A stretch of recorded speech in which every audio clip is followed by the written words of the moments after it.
Good morning to all of you. Welcome to my channel. आप सभी dictation regular way में लेकर और इसे पीडीएफ से चेक भी करें। पीडीएफ के लिए आप मेरे टेलीग्राम चैनल विद श्रद्धा को ज्वाइन कर सकते हैं। एंड जो भी इस चैनल पर नए आए वो सभी इस चैनल को सब्सक्राइब करें और नोटिफिकेशन बेल को भी प्रेस करें। और वीडियो अच्छा लगे तो प्लीज़ उसे लाइक, शेयर और कमेंट करके ज़रूर से ज़रूर बताएँ। ना डिक्टेशन स्टार्ट करते। डिक्टेशन स्टार्ट होगी 5 सेकेंड बाद, जिसकी स्पीड रहेगी 80 वर्ड पर मिनट। स्टार्ट।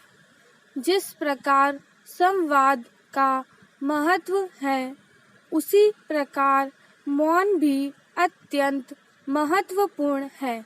जैसे सशक्त संवाद के माध्यम से बड़ी विपत्ति को टाला जा सकता है, वैसे ही मौन धारण कर बड़े से बड़े संकट को टाला जा सकता है।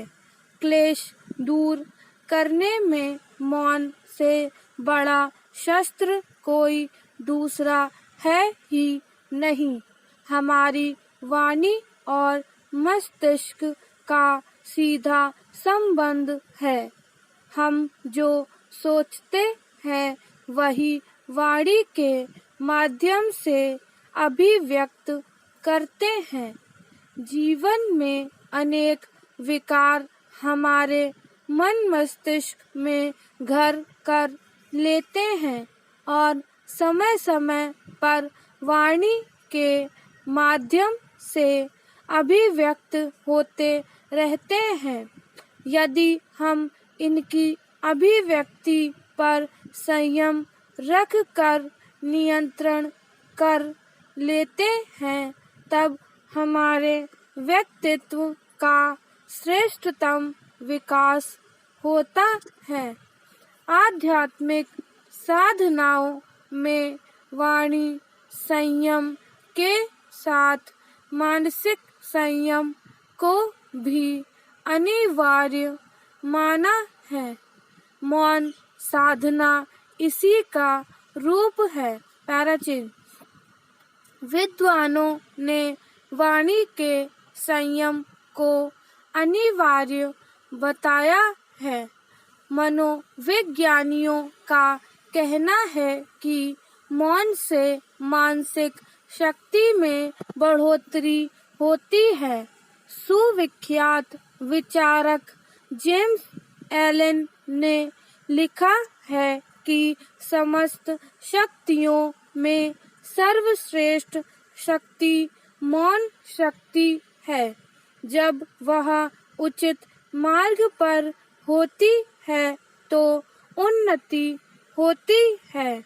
इसके विपरीत दुरुपयोग होने पर यह विनाशकारी दुष्परिणाम प्रस्तुत करती है।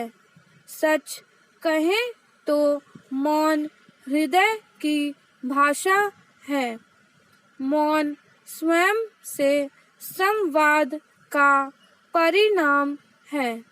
जहाँ कोई फरेब नहीं होता, जहाँ हम संवाद में पूरी सत्यता के साथ उपस्थित होते हैं, वाणी से बोले बिना ही हम अपनी संवेदनाएं व्यक्त कर सकते हैं।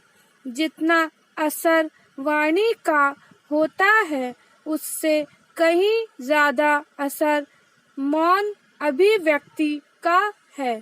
पैराचिन्ह। आत्मशक्ति जागृत करने का भी सबसे अच्छा व सरल उपाय मौन साधना को ही बताया गया है। मौन की गुप्त शक्ति असीम है। इससे वाणी का संयम तो होता ही है, साथ ही यह मानसिक एकाग्रता प्राप्त करने का भी एक सशक्त माध्यम है। ऐसे में मौन की इस शक्ति को पहचान कर हम उसे अपने जीवन का भाग बनाएं और उन्नति की राह पर आगे बढ़े। स्टॉप। नेक्स्ट स्टार्ट होगी 5 सेकेंड बाद, जिसकी स्पीड रहेगी 90 वर्ड पर मिनट। स्टार्ट। प्रधानमंत्री के आवास पर आयोजित जम्मू कश्मीर के नेताओं की सर्वदलीय बैठक जिस तरह लंबी खिंची, उससे यह स्पष्ट है कि सभी मसलों पर व्यापक बातचीत हुई और अच्छे माहौल में हुई। यह माहौल कायम रहना चाहिए क्योंकि उससे उम्मीदों को बल मिलता है। सर्वदलीय बैठक में हुई बातचीत से यह भी संकेत मिला है कि उसमें अनुच्छेद 370 और ऐसे ही मसले उठे अवश्य, लेकिन उन पर अधिक ध्यान केंद्रित नहीं किया गया। इसका कारण भी स्पष्ट है। अनुच्छेद 370 का मामला सर्वोच्च न्यायालय के समक्ष विचाराधीन है और उसका फैसला आने के पहले उस पर चर्चा का कोई लाभ नहीं। इस पर चर्चा का लाभ इसलिए भी नहीं क्योंकि किसी को इसकी उम्मीद नहीं करनी चाहिए कि इस अनुच्छेद की वापसी हो सकती है। ऐसा इसलिए क्योंकि यह एक अस्थायी अनुच्छेद था और पिछले कई दशकों में उसके कई प्राविधान खत्म या निष्प्रभावी हो गए थे। इस अनुच्छेद के अस्थायी स्वरूप को देखकर ही यह कहा जाता था कि वह घिसते घिसते घिस जाएगा। यह ठीक है कि उसे एक झटके में समाप्त कर दिया गया, लेकिन इसका यह मतलब नहीं कि कोई उसकी वापसी की उम्मीद करे। यह अब एक बीती बात हो गई और उसे विसार देना ही उचित है। Para change. सर्वदलीय बैठक में जम्मू कश्मीर के विकास पर और अधिक ध्यान देने तथा उसकी समस्याओं का तेजी से समाधान करने के साथ उसके पूर्ण राज्य के दर्जे को बहाल करने एवं चुनाव कराने की मांग उठना स्वाभाविक ही थी।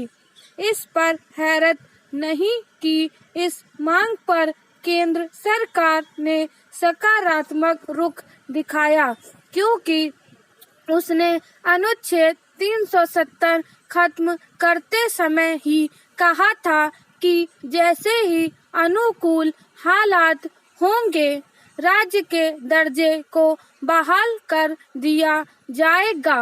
बेहतर हो कि गुपकार गठबंधन जैसे कश्मीर घाटी के राजनीतिक समूह माहौल अनुकूल बनाने में मददगार बने। इसका एक लाभ यह भी होगा कि राज्य में विधानसभा चुनाव कराना आसान होगा। यदि जम्मू कश्मीर के राजनीतिक दल जल्द विधानसभा चुनाव चाहते हैं तो उन्हें राज्य के परिसीमन की प्रक्रिया को गति देने में सहायक बनना चाहिए। निसंदेह परिसीमन आयोग के लिए भी यह आवश्यक है कि वह अपना काम जल्द खत्म करे ताकि जम्मू कश्मीर में चुनाव कराने का रास्ता साफ हो सके। फिलहाल यह कहना कठिन है कि परिसीमन की प्रक्रिया कब तक पूरी होगी, लेकिन उचित यह होगा कि यह काम इस तरह हो कि जम्मू और कश्मीर में जो राजनीतिक असंतुलन है और जिसके चलते उनके बीच तनातनी कायम हो जाती है वह हमेशा के लिए दूर हो सके। इसका कोई औचित्य नहीं कि अधिक क्षेत्रफल और आबादी के बाद भी जम्मू क्षेत्र की विधानसभा सीटें कम हो। स्टॉप।